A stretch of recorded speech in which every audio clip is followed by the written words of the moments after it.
Avant les frontières héritées de la conférence de Berlin. Vive l'Afrique unie et souveraine. L'Afrique n'est pas orpheline. Elle a été kidnappée pendant la traite transatlantique où des millions d'âmes furent arrachées à leur terre comme des fruits violemment cueillis. Aujourd'hui, nous marchons sur les cicatrices de l'histoire et ces blessures encore ouvertes que sont l'esclavage, la colonisation et le néocolonialisme ne seront jamais une case sans toi. Mais rappelons-nous, un fleuve peut être détourné, mais il finit toujours par retrouver son lit.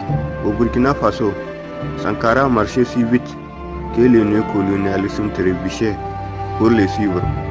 Quand il brûla le dossier de la dette, la flamme éclaira toute l'Afrique. Le panafricanisme est un fait qui ne s'éteint pas. Il voulait nous vendre, nous coller, nous faire taire, mais nous sommes l'encre qui dévore des traités. Nous sommes les tambours qui couvrent le coup des canons. Et demain nous serons l'aube, tout en étant témoins d'éloges, d'actes révolutionnaires d'Harry Mayo et sacrifices pour la liberté algérienne. Un héros oublié en Algérie, un traître dans la bouche d'un pays dit des droits de l'homme. Un soldat qui a fait preuve d'un courage inouï face à l'oppression coloniale.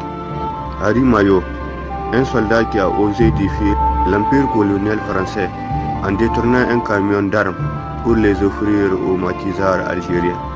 Son geste du 4 avril 1956 fit un coup de tonnerre dans le ciel embrumé de l'Algérie sous domination française. Comme le disait son propre manifeste, ma place est aux côtés de ceux qui ont engagé le combat libérateur. Harry Mayo, un symbole d'unité algérienne au-delà des origines. Mayo a brisé les barrières raciales en proclamant, je cite, « Je ne suis pas un musulman, mais je suis algérien ». Son engagement prouve que la lutte pour l'indépendance transcendait les clivages ethniques. Un message brillant dans une guerre souvent réduite à des oppositions simplistes. Son histoire souvent occultée en France reste un symbole de la résistance anticoloniale. Comme l'écrit Serge Castel dans Le Maquis Rouge, son geste était un acte de foi dans l'Algérie future. Pas l'Algérie qui se prostitue pour la France et les terreaux. Ils ont cru tuer un traître, ils ont créé un martyr. Son sang a coulé dans la terre algérienne et cette terre un jour a fleuri libre avant de courir à petit feu par des accords coloniaux.